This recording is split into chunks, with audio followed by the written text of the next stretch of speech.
வேதத்தில் சொல்லுகிறார். அவன் 5:6 தீங்கு நாளில் அவர் என்னை தம்முடைய கூடாரத்தில் மறைத்து என்னை தமது கூடார மறைவில் ஒளித்து வைத்து அவன் என்னை கண்மலை மேல் உயர்த்துவார். 6வது வசனம் சொல்ல, இப்பொழுது என் தலை என்னை சுற்றிலும் இருக்கிற என் சத்துருக்களுக்கு மேலாக உயர்த்தப்படும். தேவ நன்மை தான் உங்க லைஃப்ல தடுக்கிற ஒரு கூட்டம் உண்டு, கெடுக்கிற ஒரு கூட்டம் உண்டு. ஆரம்பத்தில் தடுத்து பார்ப்பான், ஆனா நீங்க மறைவுக்குள்ளே இருப்பீங்கன்னா கர்த்தர் அதுல ஒரு ஜெயத்தை தருவார். அடுத்து கெடுக்க பார்ப்பான், இவன் லைஃப்ல இந்த காரியத்தை தடுக்க முடியாது செஞ்சிருவாரு. அப்ப செய்யப்பட்டதை எப்படி கெடுக்கலாம்? அதனால எதுவரை வெயிட் பண்ண வைக்கிறாங்கன்னா, அதை கெடுக்கிறவன் இல்லாம விரோதியும் இல்லை, இடையூறும் இல்லை, இந்த லெவலுக்கு கத்து கொண்டு வரணும்.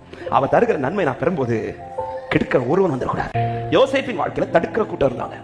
தரிசனத்தை பார்த்து யோசேப்பு சொன்னதுமே சகோதரர்கள் என்ன பிளான் பண்றாங்கன்னா, இந்த தரிசனம் லைஃப்ல நிறைவேற கூடாது. அதனால அவனுக்கு என்ன செய்ய முடியுமோ அதை செய்து பார்த்தார்கள். கர்த்தர் அதை எல்லாம் நன்மையாய் மாற்றி கர்த்தர் அந்த காரியத்துல ஜெயத்தை கொடுக்கிறார். ஆனா ரூத்தின் வாழ்க்கையில தடுக்கிற கூட்டம் அல்ல, கெடுக்கிற கூட்டம். இது ரூத்துக்கு தெரியாது. ரூத்து போவாசின் பாதத்தில் அமர்ந்து போர்வை விரியும் என்று சொல்லி அவள் கேட்டுக்கொண்டிருந்த போது போவாஸ் சொல்லுகிற வார்த்தை, போவாஸுக்கு இப்ப கைப்பிடிக்கிறதுக்கு உரிமை உண்டு, போவாஸ் சுதந்திர முறை தான், உறவு தான். ஆனா போவாஸ் கைப்பிடிக்கல.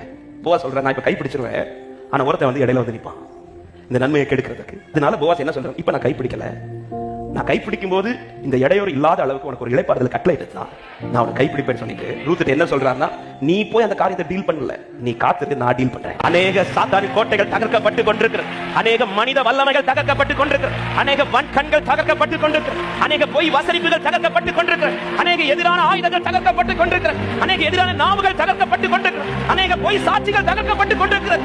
ஒரு யுத்தமில்லாத இளைப்பாறுதல் எனக்காக கர்த்தர் உண்டு பண்ணி கொண்டிருக்கிறார். அவர் உயர்த்தும் போது எப்படிப்பட்ட நிலை இருக்கிறோம்னா, துன்மார்க்கன் அறுப்புண்டு போயிருக்கும். கர்த்தர் எனக்கு ஒரு தர நன்மை நான் சுதந்திரித்து விட்டு அந்த சுதந்திரித்த நன்மையை வச்சு நான் வேதனையோடு இருக்க கூடாது. அவர் தருகிற நன்மையில எது கூட்ட மாட்டேன், வேதனை இருக்காது. அதனாலதான் ஆண்டவர் வந்து வெயிட் பண்ணி செய்றார்.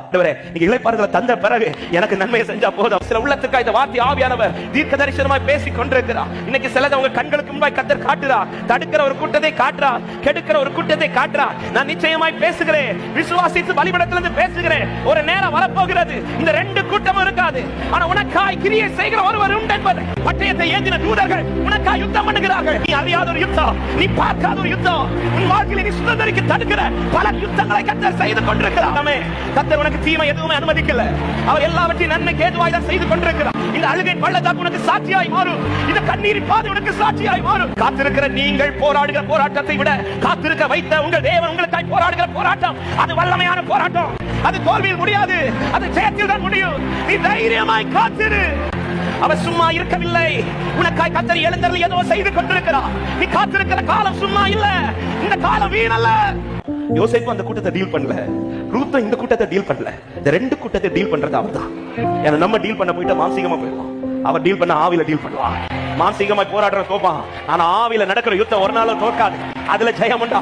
போவாஸ் ரூத்துட்ட சொல்ற வார்த்தை, நீ போய் வெயிட் பண்ண, அவன் அறுப்புண்டு போத நீ பார்ப்ப, நீ அமர்ந்திருந்து கர்த்தர் உனக்கு செய்ய ரட்சிப்பை பார்ப்ப. எங்களை ஏந்தின தூதர்கள் கூட்டம் உங்கள் கூடாரத்திற்காக, உங்கள் வாழ்க்கைக்காக இதோ இதோ இதோ போராடுகிற ஒரு வல்லம். அப்படி நல் வார்த்தைகள் ஒன்றும் தவறி போகாது, சொல்லப்பட்ட அத்தனை வார்த்தைகளும் நிறைவேறும் காலம். பல காரியங்கள் தடையாகவே இருந்து கொண்டிருக்கிற உள்ளவன் வாழ்க்கையில் இது எப்படி நடக்குது பார்ப்போம் என்று அநேக கண்கள் நடுவுல இப்படிப்பட்ட சவால்கள் நடுவில் வாழ்ந்து கொண்டிருக்கிற உள்ளவன் இப்பொழுது ஆண்டவரை நோக்கி கூப்பிடுங்கள். ஆண்டவரை தடுக்கிற தடையாய் நிற்கிற அத்தனை காரியங்களை என்னை விட்டு அப்புறப்படுத்துவீராகப்பா. இவன் வாழ்க்கையில் இது எப்படி நடக்குது பார்ப்போம், இவன் குடும்பத்தில் இது எப்படி நடக்குது பார்ப்போம், இவன் பிள்ளைக்கு இது எப்படி நடக்குது பார்ப்போம். இது பலத்தினால் அல்ல, இது பராக்கிரமத்தினால் அல்ல, இது கர்த்தருடைய ஆவியினால் நடக்க போகிற சத்துருவானாலும் என் தேவன் செய்ய நினைத்தது தடுக்க முடியாது. நீதி செய்கிறவர் உனக்காய் எழுந்தருளுகிறார். போவாஸ் ரூத்துக்காய் எழுந்தது போல உனக்காய் பட்டணத்தில் அவர் எழுந்தருளுகிறார்.